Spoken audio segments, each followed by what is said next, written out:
In a game of bridge, players must follow suit, which means that if players have a card in the suit led, they must play a card of that suit to the trick. However, bridge players are human and sometimes they break this rule, and that results in a revoke. There are two ways to resolve revokes depending on how quickly the revoke is caught.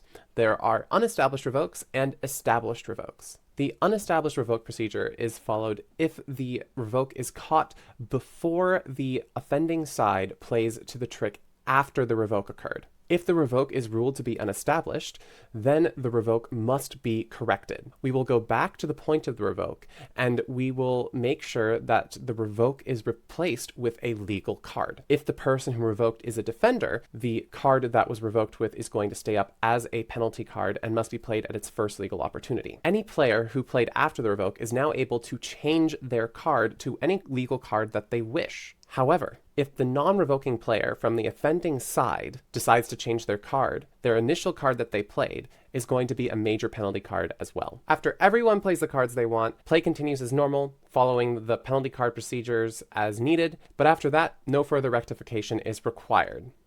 And now for established revokes. This procedure is followed if a player from the offending side plays to a trick after the revoke occurs. If a revoke is ruled to be established, the revoke cannot be corrected and play will continue until the hand is over. After the hand is over, an automatic trick adjustment will be applied. Here's how the automatic trick adjustment works. If the player who revoked won the trick that they revoked on, aka they revoked with a trump, and they won that trick, a trick will be transferred to the non-offending side. Additionally, if either player on the offending side wins a trick after the revoke occurred, a trick will be transferred to the non-offending side. So the automatic trick adjustment can result in 0, 1, or 2 tricks being transferred to the non-offending side. Now, if the director finds that equity was not restored, let's say the non-offending side was damaged by 3 tricks, and the automatic trick adjustment does not restore equity to the non-offending side, then the director can assign an adjusted score that restores equity to the non-offending side. And since we're talking about equity, the offending side gets no restoration to equity because they are the ones who caused the problem in the first place.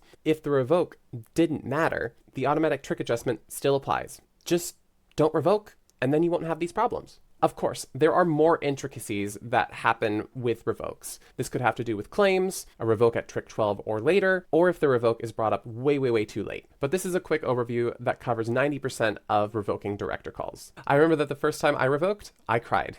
I was an emotional 14-year-old who thought that they just ruined everybody's game. It happens to all of us. So let me know about a time that either you revoked or your opponents revoked, and thanks for watching. Keep on bridging, everybody. Bye!